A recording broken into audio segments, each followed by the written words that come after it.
이 시간 예배하기 위하여서 모이신 우리 사랑하는 성도님들의 삶과 가정 가운데 하늘로부터 은혜와 평강이 넘쳐나기를 주님의 이름으로 축복합니다. 우리가 살아가는 삶을 보면 참 많은 사건과 사고들이 있습니다. 아침에 일어나 뉴스를 보면 어김없이 등장하는 것이 밤사이 일어났던 사건과 사고들입니다.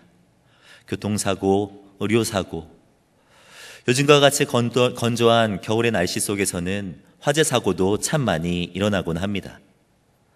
이러한 일들만 있는 것이 아닙니다. 믿고 싶지 않은 충격적인 대형 사고들도 우리 가운데 많이 일어나지요.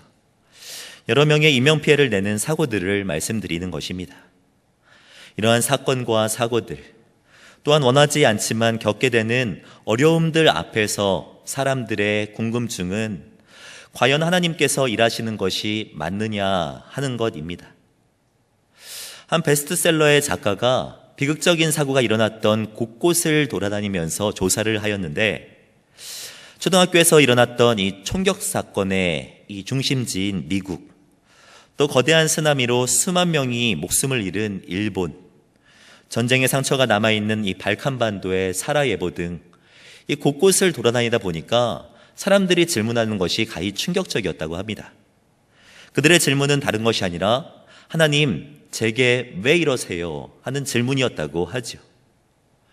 그가 이러한 장소들을 곳곳들이 돌아다니면서 책을 쓰고 있는데, 그 책을 쓰고 있을 그때에도 여러 가지 사건 사고가 터졌다고 합니다. 보스턴 마라톤 대회와 텍사스 비료 공장에서 폭발 사건, 중국의 지진과 방글라데시의 건물 붕괴, 오클라호마 주에 닥친 치명적인 토네이도와 같은 여러 가지 사건과 사고들이 일어났던 것이죠. 그때도 사람들은 비슷하게 질문했습니다. 하나님, 당신은 어디에 계십니까? 사람들은 이 땅에서 일어나는 수많은 사건과 사고들을 보며 하나님의 존재를 의심합니다. 팀 켈러가 쓴 책, 이 하나님을 말하다라는 책을 보면 이 시대가 하나님을 믿지 못하는 7가지 이유에 대해서 설명을 하고 있는데요.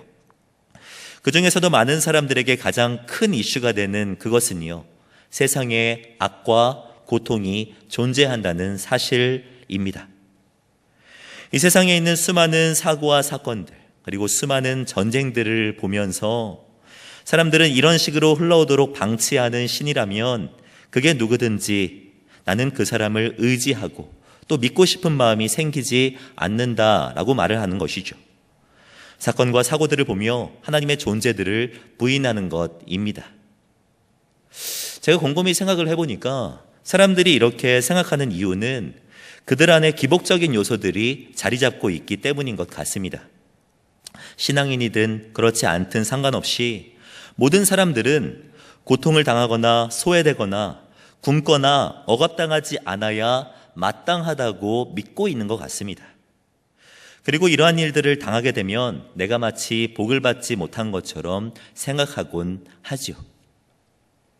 성경에 나오는 제자들도 비슷하게 생각했습니다. 요한복음 9장을 보면 날 때부터 맹인된 사람이 등장하는데요. 제자들은 길을 가다가 그 사람을 보고 예수님께 질문합니다. 사람이 맹인으로 난 것이 누구의 죄로 인함이니이까? 자기니이까? 그의 부모니이까? 제자들의 이러한 질문은 눈에 보이지 않는 이 불편함을 가진 이 장애가 죄의 결과라는 전제를 가지고 있는 것입니다. 시각장애를 가지게 된 것이 복이 아니라는 이 생각을 전제하고 질문한 것이죠. 그러나 우리가 반드시 기억해야 할 것은 하나님은 상황과 환경에 제약받지 않는 분이라는 것입니다.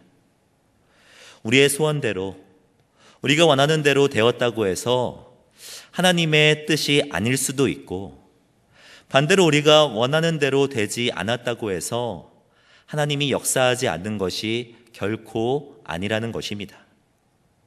성경을 보면 이러한 일들을 어렵지 않게 찾아볼 수가 있습니다. 먼저 요나 선지자의 이 스토리를 보면 그렇습니다. 하나님께서는 요나 선지자에게 찾아오셔서 명령하셨습니다. 아수르의 수도인 니느웨에 가서 복음을 선포하라고 말입니다. 그러나 요나는 대적 이 아수르에 가서 복음을 전할 수 없다고 생각하여서는 니느웨가 아닌 어디로 갑니까? 다시스로 가기로 마음 먹지요. 그러나 놀라운 것은 그가 배를 타기 위하여서 항구로 내려갔을 때 니느웨로 가는 배가 아니라 다시스로 가는 배가 마침내 그곳에 있었다는 것입니다. 요나 1장 3절 말씀을 보면 그렇습니다. 그러나 요나가 여호와의 얼굴을 피하려고 일어나 다시스로 도망하려 하여 항구인 욥바로 내려갔더니 마침 다시스로 가는 배를 만난지라. 여호와의 얼굴을 피하려고 바다로 내려갔는데 마침 다시스로 가는 배를 만났다고 합니다. 니느웨로 가는 배가 있어야 어찌 보면 일반적으로 흘러가는 흐름일 텐데 다시스로 가는 배가 있었다는 것이죠. 요나는 자신의 소원대로 된 것을 보며 기쁜 마음으로 배에 승선했을 것입니다. 그러나 요나가 탄 배는 좋은 배가 아니라 풍랑을 만나는 배였고 물고기 뱃속으로 들어가게 되는 배였던 것이죠. 무슨 말입니까? 자신이 원하는 대로 되었다고 해서 하나님의 뜻은 아닐 수도 있다는 것이죠. 반대로 자신이 원하는 대로 되지 않았다고 해서 안 좋은 일도 아닐 수 있다는 것입니다. 요셉의 이야기를 보면 알 수가 있습니다. 저는 다음 세대 사역자로서 창세기에 나오는 요셉의 스토리를 여러 번 설교했는데요. 요셉만큼 힘들고 어려운 일을 많이 겪었던 사람도 없었던 것 같습니다. 요셉은 형들에게 미움을 받는 오만한 젊은이였습니다. 화가 잔뜩 난 형들은 동생을 웅덩이에 가뒀다가 팔아버렸고 요셉은 이집트의 비참한 노예 생활을 해야 할 처지가 됐습니다. 당연한 얘기지만 요셉은 도망치게 해달라고 하나님께 간절히 기도했을 것입니다. 그러나 도움을 얻을 길은 좀처럼 보이지 않았고 결국 노예 신세가 되고 말았지요. 뿐만 아니라 그는 누명과 배신으로 인하여서 그의 젊은 시절을 감옥에서 보내야만 했습니다. 자유를 빼앗긴 채 끔찍한 삶이 이어지는 이 세월을 경험했지만 그 사이에 요셉의 성품은 다듬어지고 단단해졌습니다. 그리고 마침내 일어나 이집트의 총리가 되었고 수많은 사람들의 목숨과 아울러 집안을 굶주림에서 건져내게 되는 그런 역사를 일으키는 인물이 되었지요. 하나님이 혹독한 고난의 세월을 허락하지 않았다면 절대로 영향력 있는 일꾼이 되지 못했을 것입니다. 우리는 당장 내 앞에 일어나는 현상만을 가지고 하나님을 판단합니다. 원하는 대로 되면 역시 하나님이라고 고백하지만 원하는 대로 뜻대로 되지 않는다면 하나님은 안 계시는 것 같아 라고 말을 하면서 하나님을 의심하곤 하지요. 그러나 우리 하나님은 우리 앞에 있는 현상과 상황을 넘어서 일하시는 분이라는 것을 기억하시기 바랍니다. 오늘 본문을 보아도 이 점을 잘 나타내고 있습니다. 본문을 보면 바울도 의도하지 않았던 어려운 상황을 겪었던 것으로 보입니다. 본문 12절 말씀을 보면 이렇게 말을 하지요. 형제들아, 내가 당한 일이 도리어 복음 전파의 진전이 된 줄을 너희가 알기를 원하노라. 바울은 의도하지 않았던 어려운 일을 당하였습니다. 그가 당한 어려운 일이란 감옥에 갇히게 된 것이었습니다. 폭력과 사기, 누군가에게 해를 가해서 옥에 갇히게 된 것이 아니라 복음을 전파하다가 옥에 갇히게 된 것입니다. 복음을 증거하다가 옥에 갇히게 된 바울을 보면서 사람들은 어떻게 생각했을까요? 복음의 위대한 일꾼인 바울이 감옥에 갇힌 것을 보면서 교회 안에 있는 많은 성도들은 두려워했을 수도 있습니다. 그가 감옥에 갇혀서 마지막을 보내는 것을 보면서 많은 성도들은 복음에 대한 심각한 회의에 빠졌을 수도 있습니다.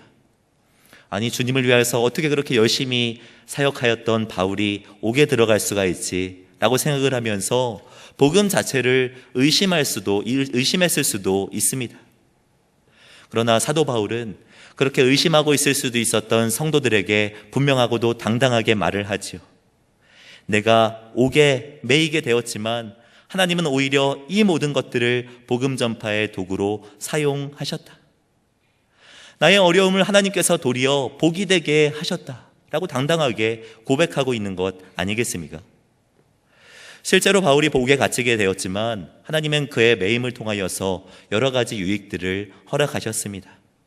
13절 말씀을 보시면 이러므로 나의 매임이 그리스도 안에서 모든 시위대 안과 그 밖의 모든 사람에게 나타나게 하셨다라고 말씀하고 있습니다.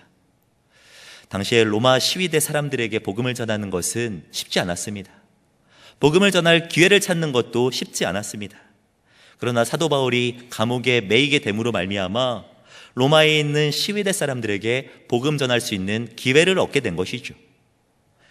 뿐만 아니라 옥에 매이면서 갖게 된 유익 두 번째는 무엇이냐면 14절에 이렇게 설명합니다. 14절을 보면 형제 중 다수가 나의 매임으로 말미암아 주 안에서 신뢰함으로 겁없이 하나님의 말씀을 더욱 담대히 전하게 되었느니라 라고 말씀하고 있죠.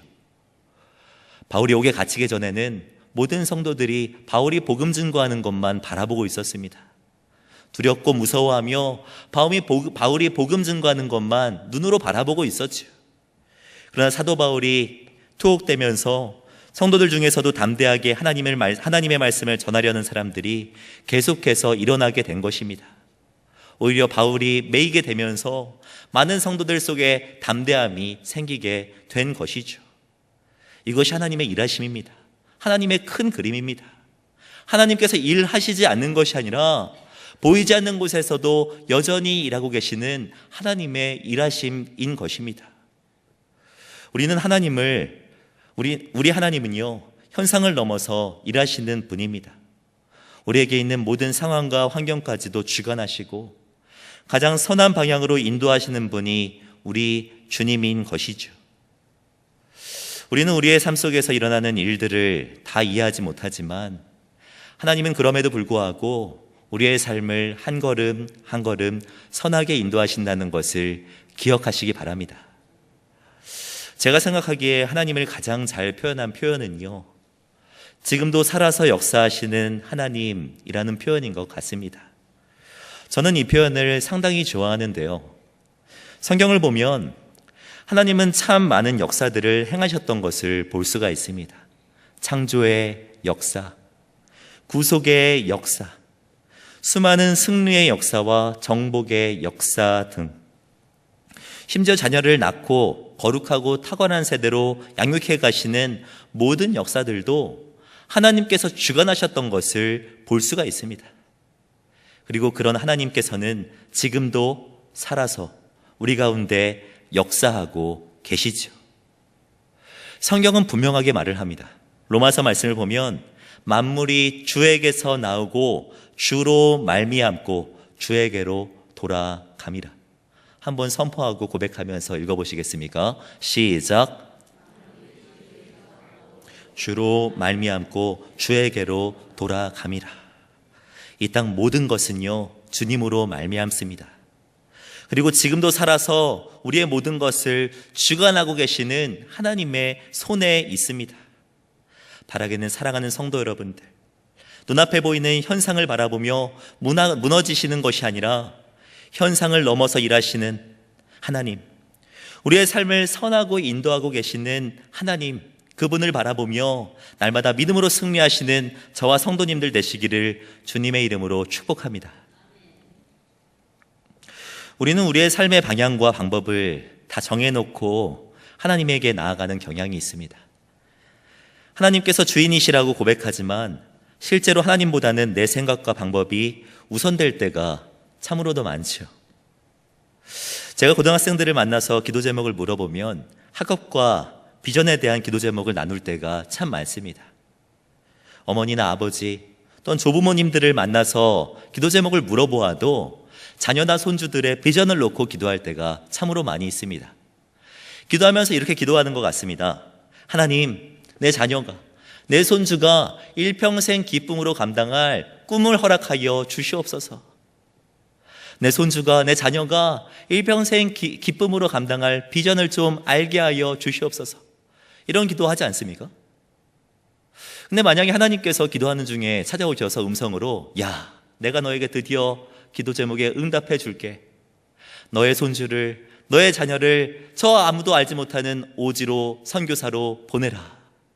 이렇게 말을 하면 어떻게 반응하시겠습니까?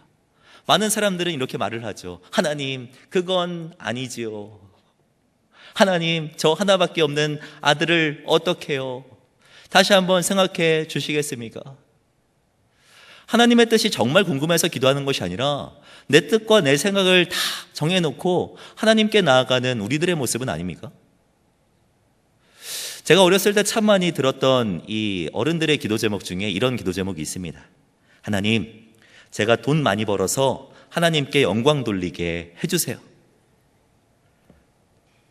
어렸을 때 저는 이 기도 제목을 들으면서 되게 멋있어 보였습니다. 그 기도 제목이 맞는 줄 알았습니다. 그러나 성경을 알고 또 공부하고 계속해서 읽다 보니까 이것은 완전히 맞는 것은 아니라는 것을 알게 되었지요. 성경에는요, 돈을 많이 벌어서 세상적으로 잘 되어서 하나님께 영광 돌리는 내용도 있지만요, 그렇지 않은 상황에서, 힘든 상황에서, 어려운 상황에서, 가난한 상황에서 그럼에도 불구하고 하나님께 영광 돌리는 내용이 더 많다는 것을 보게 되었습니다. 그러나 우리는 어떻습니까? 돈을 많이 벌면 하나님께 영광이고, 그렇지 않으면 하나님이 계시지 않은 것처럼 하나님을 부인하고 의심하지는 않습니까? 하나님의 존재의 기준이 하나님 자체가 아니라 내 생각과 내 뜻이지는 않습니까? 바울은 그렇지 않았습니다.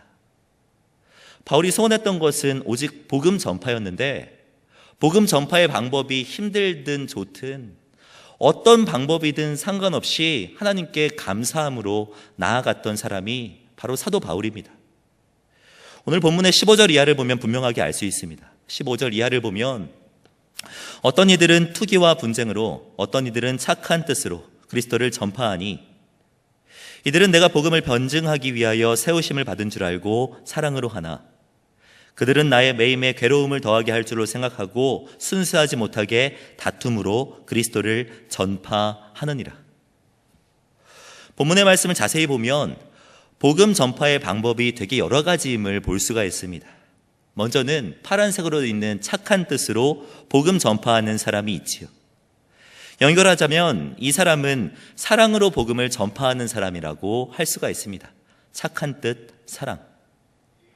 근데 혹자들은요, 투기와 분쟁으로 복음을 전파하는 사람도 있습니다. 연결하자면 다툼으로 복음을 전파하게 되는 것이죠. 성도님들 생각해 보십시오. 착한 뜻과 사랑으로 복음 전파하길 원하십니까? 다툼과 분쟁으로 복음 전파하길 원하십니까? 누구나 착한 뜻과 사랑으로 복음 전파하기를 원하지 않겠습니까? 사도 바울도 동일한 마음이었을 것입니다. 다툼과 분쟁보다는 사랑하는 마음으로, 착한 뜻으로 온화한 분위기 속에 복음을 전파하고 싶었을 것입니다. 근데 우리가 모두 다 아는 것처럼 사도 바울의 복음 전파는요, 그렇게 쉽지가 않았죠. 고린도서 11장 보면 사도 바울이 복음 전파를 하다가 겪게 된 어려움에 대해서 계속해서 설명하고 있는데요, 고린도서 11장 말씀을 보시면 사도 바울의 어려움에 대해서 이렇게 설명합니다. 내가 수고를 넘치도록 하고 옥에 갇히기도 더 많이 하고 매도 수없이 맞고 여러 번 죽을 뻔하였으니 유대인들에게 40에 하나 감한매를 5번 맞았으며 3번 태장으로 맞고 1번 돌로 맞고 3번 파선하고 일주야를 깊은 바다에서 지냈다고 말을 하고 있지요. 극심한 어려움 아닙니까? 저는 이 말씀을 묵상하다가 저기 40에 하나 감한매라는 이 표현에 딱 꽂혔습니다. 40에 하나 감한매면 몇 대를 의미합니까? 39대죠. 근데 39대 맞았다고 표현하지 않고 40에 하나 감한매라고 표현하고 있는 이유가 무엇인 줄 아십니까? 당시에는 40에 하나 감한매라는 형량이 있었다고 합니다. 한 기록에 따르면 40대를 맞다가 곤장 40대를 맞다가 죽는 사람이 있었기 때문에 그 40대를 때리기 직전, 죽기 직전까지 맞는 그 형량이 바로 40에 하나 감한매였다고 합니다. 죽기 직전까지 맞는 거죠. 사도 바울은 이 죽기 직전까지 맞는 40에 하나 감한매를 5번이나 맞았던 사람이 사도 바울입니다. 복음을 증거하면서 극심한 어려움을 겪었던 사람이 사도 바울이지요. 그런데 이렇게 극심한 고난을 당한 바울이 늘 입을 통하여서 고백했던 것이 무엇입니까? 범사에 감사하십시오. 항상 기뻐하십시오. 제가 성도님들에게 다시 한번 말씀드립니다. 항상 기뻐하십시오. 힘들든 어렵든, 좋은 일이 있든 고난 가운데 처했든 언제든지 기뻐했던 사람이 사도 바울 아닙니까? 사도 바울은요 18절 말씀에 이렇게 고백합니다. 본문 18절 말씀을 보면, 그러면 무엇이냐, 거칠애로 하나 참으로 하나 무슨 방도로 하든지 전파되는 것은 그리스도니 이로써 나는 기뻐하고 또한 기뻐하리라. 기뻐하고 또한 기뻐하리라. 착한 뜻으로 되든지 싸우고 다투는 일이 발생하든지 어떤 상황에서도 기뻐했던 사람이 사도 바울이지요. 항상 기뻐할 수 있었던 사람이 사도 바울입니다. 바라기는 사랑하는 성도님들의 삶과 가정 가운데에서도 사도 바울과 같이 매일의 삶 속에서 기뻐할 수 있는 능력이 임하기를 주님의 이름으로 축복합니다. 우리 옆에 계신 분들에게 한번 인사해 보시겠습니까? 바울과 같이 항상 기뻐하십시오. 정말 바울과 같이 어떤 상황 가운데 처하든지 항상 기뻐할 수 있는 은혜가 있기를 주님의 이름으로 축복합니다. 바울과 같이 늘 기뻐할 수 있는 방법이 무엇인 줄 아십니까? 바울과 같이 어떤 상황 가운데서도 기뻐할 수 있는 방법은요, 주 예수를 나의 그리스도로 삼는 것입니다. 예수를 주인 삼는 것이 어느 상황 가운데서도 기뻐할 수 있는 방법이죠. 바울은 자신의 생각까지도 내려놓고 예수님을 자신의 중심에, 자신의 생각의 중심에 모셨던 사람입니다. 본문에서 반복적으로 사용되는 표현이 있다면 그것은 바로 그리스도라는 표현입니다. 13절 말씀을 보면 그리스도 안에서 라고 표현하고 있고 15절에서도 그리스도를 전파하니 라고 말씀하고 있습니다. 17절에서도 그리스도를 전파하느니라 라고 말씀하고 있고 18절에서도 전파되는 것은 그리스도니, 19절 예수 그리스도의 성령의 도우심으로, 20절 살든지 죽든지 내 몸에서 그리스도가 존귀하게 되게 하려 하나니. 그리고 마지막으로 21절입니다. 21절 함께 읽겠습니다. 시작. 이는 내가 사는 것이 그리스도니 죽는 것도 유익함이라. 이 짧은 본문에 그리스도가 몇 번이나 사용되고 있습니까? 7번이나 사용되고 있습니다. 바울은요, 본질상 그리스도의 종이었으며 그의 생각도 그리스도에게 맞춰져 있었고 그렇기 때문에 그의 삶까지도 그리스도를 향하고 있었습니다. 본질, 생각, 삶, 고백, 모든 것들이 그리스도를 향하고 있었던 사람이 바로 사도 바울이지요. 우리는 예수 그리스도를 인정한다고 고백하지만 그것은 고백에 그칠 때가 참으로도 많이 있습니다. 우리는 예수 그리스도를 바라보면서 이런 고백들을 합니다. 그리스도는 우리를 구원하신 구원자입니다. 예수님은 우리에게 승리를 허락하신 분입니다. 예수님은 우리의 문제를 해결하실 수 있는 분입니다. 가정의 문제도 해결하실 수 있는 분입니다. 직장의 문제도 해결할 수 있는 분입니다. 우리의 현재뿐만 아니라 미래까지도 책임지실 수 있는 분입니다. 우리에게 완전한 자유를 허락해 주시는 분입니다. 우리의 해답입니다. 우리의 해결자이십니다. 우리의 선한 목자이십니다. 이렇게 우리는 입술로 많이 고백하지만 실제로 삶의 영역에 들어가면 고백과는 전혀 다른 삶을 살아갈 때도 많은 것 같습니다. 입술에서는 예수 그리스도를 인정하는데 생각은 전혀 다르게 살아갈 때가 많지요. 우리의 마음과 뜻은 세상적인 방법에 사로잡혀 있을 때가 안타깝게도 참 많이 있는 것 같습니다. 그러나 바울과 같은 이 경우는요, 모든 생각과 삶, 자신의 고백과 행동까지 모두 다 그리스도에게 맞춰져 있었습니다. 바울과 같이 어떤 상황에서도 기뻐하기 위해서는 이러한 바울과 같이 모든 상황을 주님을 향하고 있는 이런 모습이 필요한 것이죠. 그리스도로 가득 찬 사람은요, 상황에 흔들리지 않습니다. 주님께서 나의 모든 것들을 주관하신다는 것을 믿고 나아갈 때 우리는 멋진 삶을 살아갈 수가 있는 것입니다.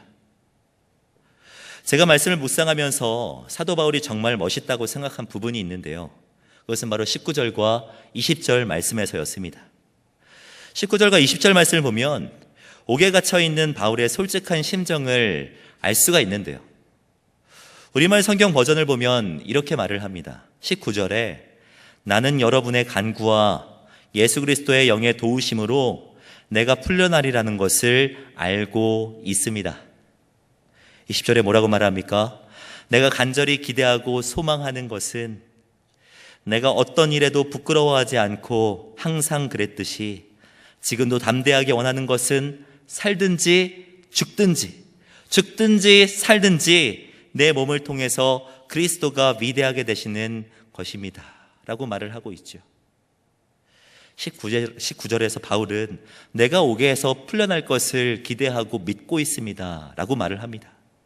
근데 20절에서는요, 그러나 여러분들 진정으로 내 마음속에 있는 소원함은 살든지 죽든지, 감옥에서 풀려나든지 풀려나지 않든지 나는 상관없습니다. 그리스도만 전파되면 말입니다. 저는 사도 바울의 이 고백을 보면서 어렸을 때부터 들었던 한 찬양이 생각이 났습니다. 그 찬양의 제목은 그리 아니하실지라도 라는 찬양인데요, 가사를 보면 이렇습니다. 그리 아니하실지라도 감사해요. 주님 뜻을 믿기 때문이죠. 그리 아니하실지라도 사랑해요. 합력해서 선을 이루어요. 함께 고백하겠습니다. 언제나 나를 향한 신실한 사랑, 우리를 향한 그 크신 사랑, 우리가 함께 높이며 주를 찬양해. 할렐루야, 하나님께 영광. 사랑하는 성도 여러분들, 그리 아니하실지라도 우리가 찬송하고 감사하고 하나님께 사랑한다고 고백할 수 있는 이유는 바로 주님의 뜻을 믿기 때문입니다. 주님을 믿는 그 믿음이 우리를 어떠한 상황 가운데 있든지 하나님을 찬양하게 만드는 것이죠. 부끄러움이 없는 인생은요, 내 뜻대로 되는 것이 결코 아닙니다. 존귀하게 되는 삶은 내가 노력한다고 되는 것이 결코 아닙니다.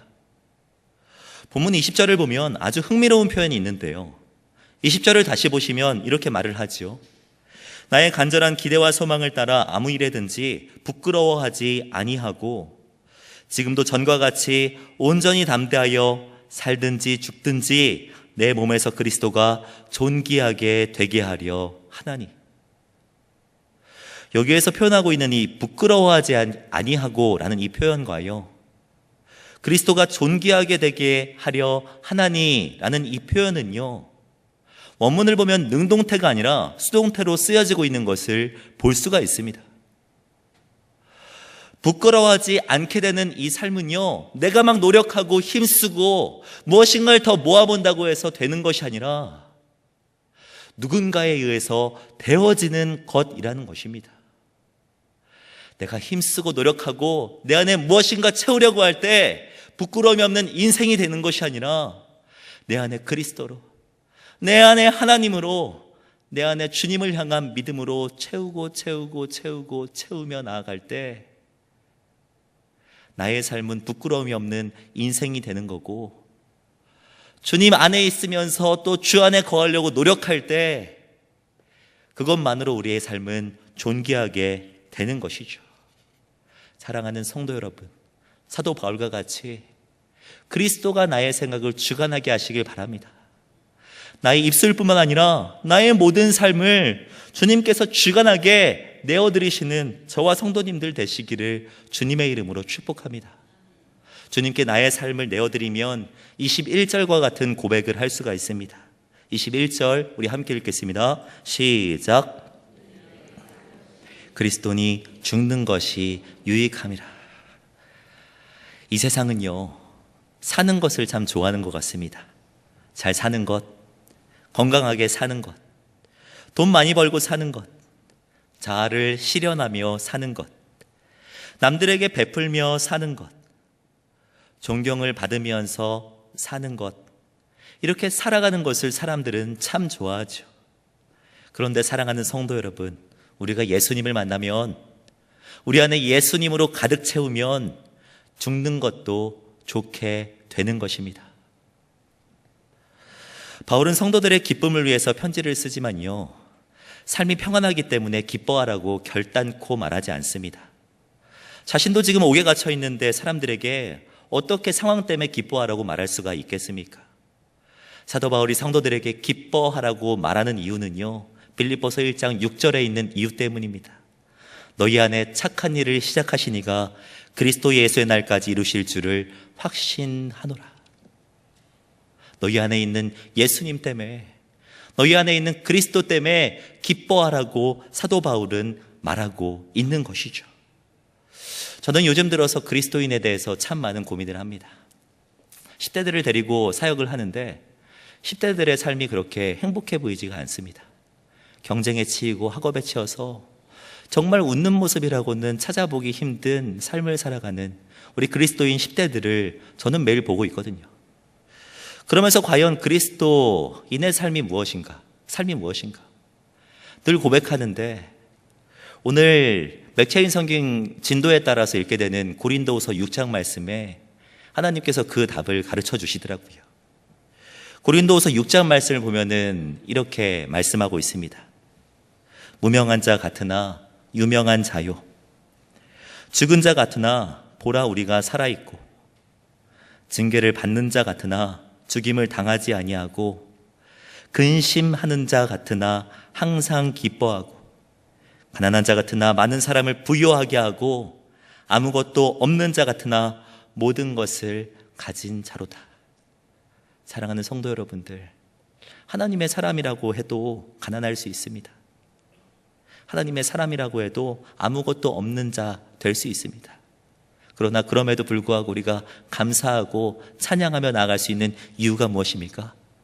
그 안에 그리스도 때문에, 우리 안에 있는 예수 그리스도 때문에, 우리 안에 계신 우리 주 하나님 때문 아니겠습니까?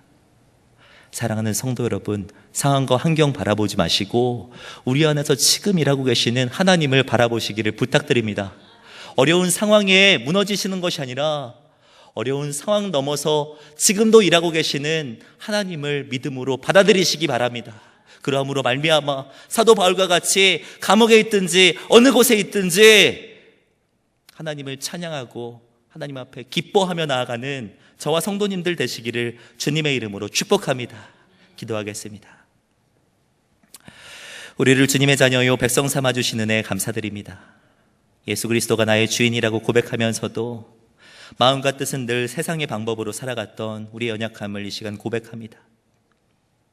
주님을 나의 생각으로 좌우하려 했던 우리의 부족함을 이 시간 회개하며 내려놓으며 나아갑니다. 주님, 나의 마음과 뜻과 생각에 그리스도로 가득 채워지게 하여 주시옵소서. 나의 삶을 지금까지 인도하신 주님께서 나의 모든 삶을 책임지심을 믿고 의지하며 또 그렇게 살아가는 우리들 되게 하여 주시옵소서. 내 앞에 펼쳐진 현상에 무너지지 말게 하시고 현상을 넘어서 일하시는 주님을 신뢰하며 날마다 승리하며 나아가는 우리들 되게 하여 주시옵소서. 이렇게 인도하실 주님을 기대합니다. 살아계신 주 예수 그리스도의 이름으로 감사하며 기도드렸습니다.